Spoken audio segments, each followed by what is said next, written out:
Le regroupement des vélages reste encore peu pratiqué dans notre contexte sud-ouest, alors qu'il est la règle de conduite dans les autres bassins allaitants.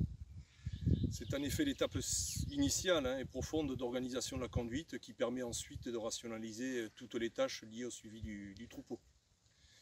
Il est aussi et surtout porteur d'une très importante simplification du travail, accompagné de gains économiques très significatifs.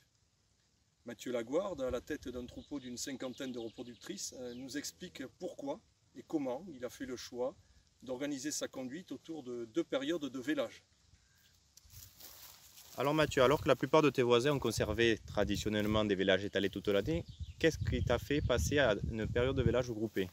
Ce qui m'a fait aller vers le vélage groupé, c'est premièrement une organisation du travail et être performant. C'est-à-dire qu'on a des étapes de travail qui sont bien déterminées. C'est-à-dire que quand on est en train de faire des vélages, on fait des vélages. Quand on est sur la période de reproduction, on est bien plus attentif parce qu'on sait que tout se joue à ces moments-là. Et nous sommes 2 sur ce système, donc sur une petite exploitation. Donc il fallait que le système soit le plus performant possible. Donc on n'a pas forcément trop le droit à l'erreur.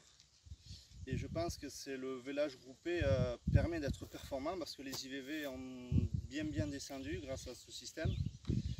Et on peut aussi dire que... Et sur l'aspect un peu plus, on pourrait dire économique, qu'est-ce qui t'a apporté le regroupement des vélages sur l'aspect ration, allottement? Ce que m'a apporté la double période de vélage, c'est-à-dire que l'alimentation est bien plus efficiente. C'est-à-dire que les automnes, quand elles n'ont pas besoin d'être alimentées, qu'elles sont juste gestantes, elles ont moins. Et ensuite, on donne davantage de nourriture sur celles qui sont en train d'allaiter. C'est-à-dire l'hiver, les printemps n'ont pas vélé, donc elles ont une ration assez maigre, composée de foin et un tout petit peu d'ensilage d'herbe. Et à contrario, les vélages d'automne qui ont les veaux en pleine croissance, là, il y a une ration bien plus poussée. C'est-à-dire qu'on met la ration aux vaches qui en ont besoin, et comme c'est 2 gros lots, c'est plus simple qu'avoir une vache qui a un veau de 3 mois et une gestante. Et est-ce que tu peux nous dire quelques mots sur la prévention sanitaire et les performances d'engraissement? Ce que j'ai remarqué aussi par rapport à l'allottement, c'est surtout sur l'engraissement des taurions, c'est-à-dire que je sèvre que 4 fois l'année, donc 2 fois par période. Donc j'ai des lots homogènes, donc j'ai des croissances homogènes, j'ai beaucoup moins de concurrence dans les lots de taurions. Et pareil aux nourrisseurs, c'est vrai que sanitairement on a des veaux du même âge, ils ont 3 semaines maxi, donc c'est ce qui est préconisé à l'étable. Et quels sont selon toi les points essentiels à maîtriser pour quelqu'un qui voudrait se lancer dans une période de vélage groupé comme ça, ou à double période? Pour quelqu'un qui voudrait se lancer dans le vélage groupé, le premier facteur à prendre en compte, c'est l'élevage des génisses.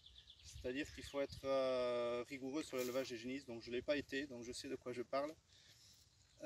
Et avoir un gros taux de renouvellement et se fixer et arriver aux objectifs qu'on s'est atteints. C'est-à-dire que si on s'est dit on fait des vélages de février-mars et qu'après mars on dépasse, il ne faut pas forcer, il faut faire la réforme. De toute façon on est là pour vendre, il faut des vaches à vendre.